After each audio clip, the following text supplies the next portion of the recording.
किसानों के डिजिटल अड्डा किसान ऑफ इंडिया में आपका स्वागत है। मैं इस वक्त खड़ा हूँ बिहार के मुजफ्फरपुर ज़िले के रहुआ गांव में। रहुआ गांव पंचायत भी है और मुजफ्फरपुर के बारे में आपको बता दें कि लीची उत्पादन के लिए मुजफ्फरपुर काफ़ी मशहूर है। किस तरह लीची की खेती यहाँ पर की जाती है, इस बारे में जानने के लिए हमारे साथ मौजूद हैं इस पंचायत के मुखिया अभय कुमार जी, जिन्हें शशि जी के नाम से भी लोग जानते हैं। तो सबसे पहले तो किसान ऑफ इंडिया में आपका बहुत बहुत स्वागत है। धन्यवाद। एक पहला सवाल, जैसे कि ये मंजर आया हुआ है, हम देख रहे हैं मंजर के बारे में किसान ऑफ इंडिया के दर्शकों को बता दें कि इससे पता चलता है कि फसल कैसी आने वाली है। तो मंजर के बारे में आपको तस्वीरें इस वक्त आप देख रहे हैं। सबसे पहले शशि जी ये बताइए कि इस बार कैसी फसल, कैसी लीची की उम्मीद लगा रहे हैं? इस बार हम लोग तो देख रहे हैं जिस हिसाब से अभी मंजर आ रहा है, उसे उम्मीद तो किसानों की जगी है कि फसल अच्छी होनी चाहिए। मौसम उसी हिसाब से अभी अनुकूल मिल रहा है। अब आगे क्या होगा वो तो प्रकृति पर डिपेंड करता है।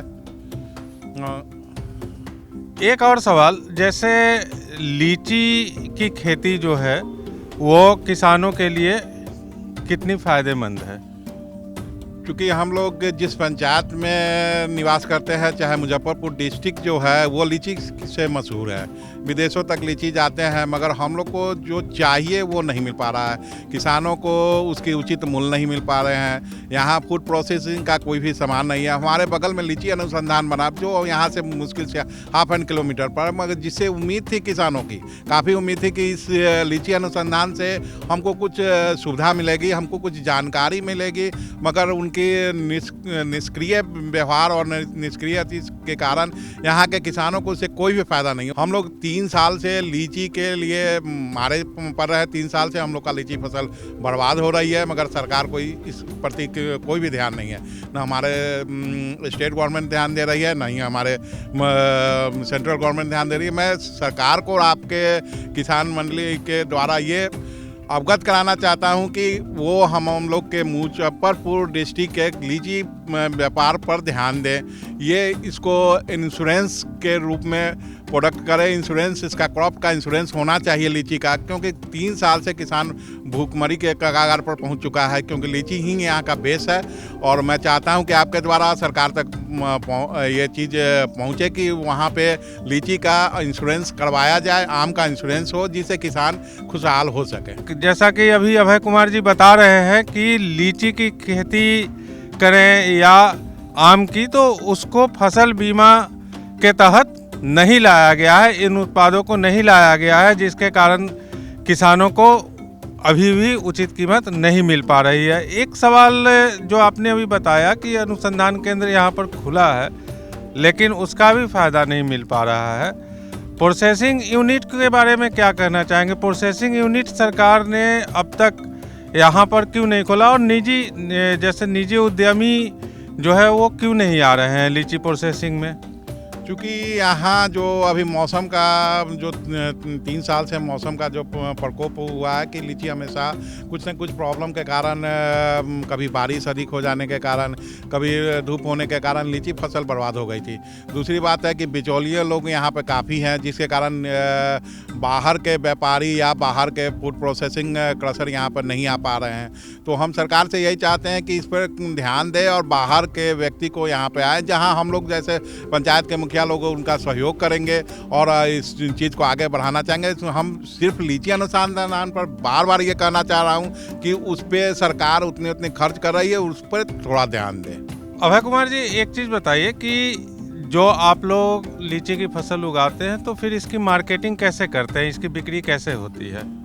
इसकी मार्केटिंग यहाँ बाहर से जो भी व्यापारी आते हैं, यहाँ से दिल्ली से लेकर विदेश तक वो माल यहाँ का ले जाते हैं, मगर वो एडवांस में ही बुकिंग कर लेते हैं अपना पैसा देकर। लीची का जो सही दाम होता है वो नहीं दे पा रहे हैं। यहाँ का लीची मशहूर है, यहाँ के टेस्ट शाही लीची का काफ़ी अच्छा होता है।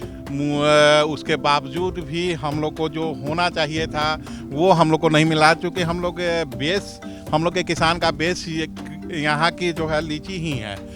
तो इसकी मार्केटिंग जो होनी चाहिए वो नहीं हो पा रही है। इसके लिए मैं आप लोग से अनुरोध कर रहा हूँ कि ये वहाँ तक सरकार तक पहुँचे कि इसकी मार्केटिंग की व्यवस्था हो सके।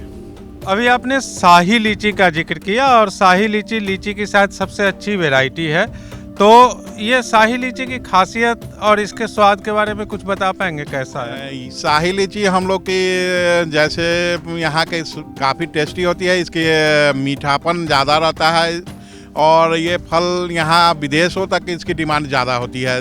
और इसी के एक नई वैरायटी होती है चाइना, जो उसका स्वाद इससे थोड़ा फीकी होती है, तो उसकी मार्केटिंग इसका मंजर अभी शाही की आएगी, इसके 1 महीना के बाद वो मंजर आती है, तो शाही से 1 महीना का डिले होकर चाइना की फसल आती है मार्केट में। और ये जो अभी मंजर आ रहा है, तो ये फल इसमें कब तक तैयार हो जाता है? ये आपको मार्च तक इसमें फल आना दिख जाएगा। मार्च तक इसमें छोटे छोटे फल हो जाएंगे। अप्रैल में अप्रैल लास्ट होते होते फल टूटना शुरू हो जाएगा। और जिस तरह से यहाँ बिहार में मैं पिछले दौरे में आया था किसान ऑफ इंडिया के लिए स्टोरी करने, तो आम छेदक कीड़े को लेकर के यहाँ के किसानों ने काफ़ी शिकायत की थी कि उसकी वजह से उनकी फसल कई वर्षों से बर्बाद हो रही है। तो लीची में कीड़ों का किस तरह का कोई प्रकोप या उससे परेशानी आप लोग को होती है? लीची में अभी उस तरह के कीड़े के प्रकोप नहीं दिखी है। अभी हम लोग चूँकि यहाँ मौसम हम लोग थोड़ा सा डिस्टर्ब है, मगर लीची में अभी उस तरह का प्रकोप नहीं है। अभी हमने बात की अभय कुमार जी से, तो वो शाही लीची का बागान था। इस वक्त हम आ गए हैं, ये दूसरी वैरायटी है चाइना, जैसा अभी अभय जी ने बताया। और इस बागान में हम देख रहे हैं कि जो पेड़ लीची के लगे हुए हैं सब के सब नीचे चूना से रंगा हुआ है। तो अभय जी ये बताइए कि ये जो चूना से जो रंगा हुआ है उसके पीछे क्या लॉजिक क्या है? ये हम लोग को जब भी मंजर आती है तो उस समय हम लोग इसमें दवा डालकर पेड़ को रंगते हैं, कीड़े मकोड़े उसको प्रकोप न पड़ सके, इसके लिए हम लोग चूना करते हैं। तो चूना से जो है वो कीटनाशकों को रोकने के लिए चूना लगा देते हैं, तो नीचे से जो कीड़ा उस पर पेड़ पर न चढ़ सके, अगर कोई हो तो मर जाए, ताकि फसल को बर्बाद न कर सके। एक सवाल जो अभी आपसे बातचीत में आपने जोर दे करके कहा कि किसानों को फ़ायदा नहीं मिल पा रहा है, दूसरी ओर हम ये देखते हैं कि केंद्र सरकार हो या राज्य सरकार हो, दोनों सरकारें लगातार किसानों के कल्याण के लिए, किसानों के हित में योजनाएं लाती रहती हैं। और कई योजनाएं हैं। किसान सम्मान निधि, आपके गांव के कुछ किसानों से अभी बात हो रही थी, तो उन्होंने हमसे बताया कि किसान सम्मान निधि की राशि जो है उन्हें मिलती है 6,000 रुपये सालाना जो है। तो योजनाएं जो हैं वो सरकार बना भी रही है, उसके लिए फंड भी जारी कर रही है, फिर किसानों को लाभ उसका क्यों नहीं मिल पा रहा है? कोई अड़चन, ये ब्रेक कहाँ पर हो रहा है? वो सरकार द्वारा जो फैसिलिटी दिया जा रहा है, चाहे कि कृषि इनपुट जो भी है, वो बीज के माध्यम, बीज के उनके पदाधिकारी द्वारा बीच में आधा इधर देते हैं, आधा गबन कर दिया जाता है। सरकार से हम यही अनुरोध करेंगे कि हम लोग जैसे प्रतिनिधि, छोटे प्रतिनिधि, हमसे नीचे के प्रतिनिधि, सभी से सहयोग लेकर और अपने जो फंड देते हैं उसकी सही यूटिलाइज हो, और इसके लिए मैं आप लोग का धन्यवाद करता हूँ।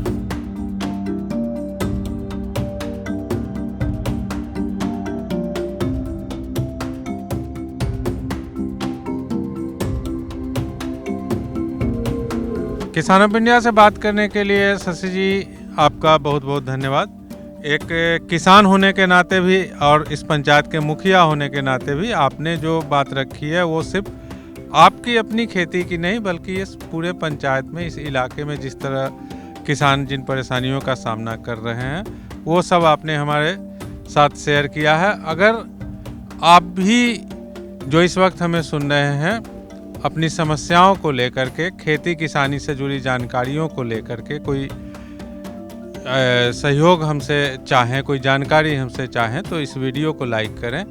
और फेसबुक, ट्विटर, इंस्टाग्राम, हर मंच पर हम उपलब्ध हैं। आप किसी भी तरह की कोई जानकारी के लिए किसान ऑफ इंडिया से संपर्क कर सकते हैं। फिलहाल यहाँ से इतना ही। अगली मुलाकात जल्दी ही होगी, फिर कहीं और किसी और किसान के साथ। बहुत बहुत धन्यवाद।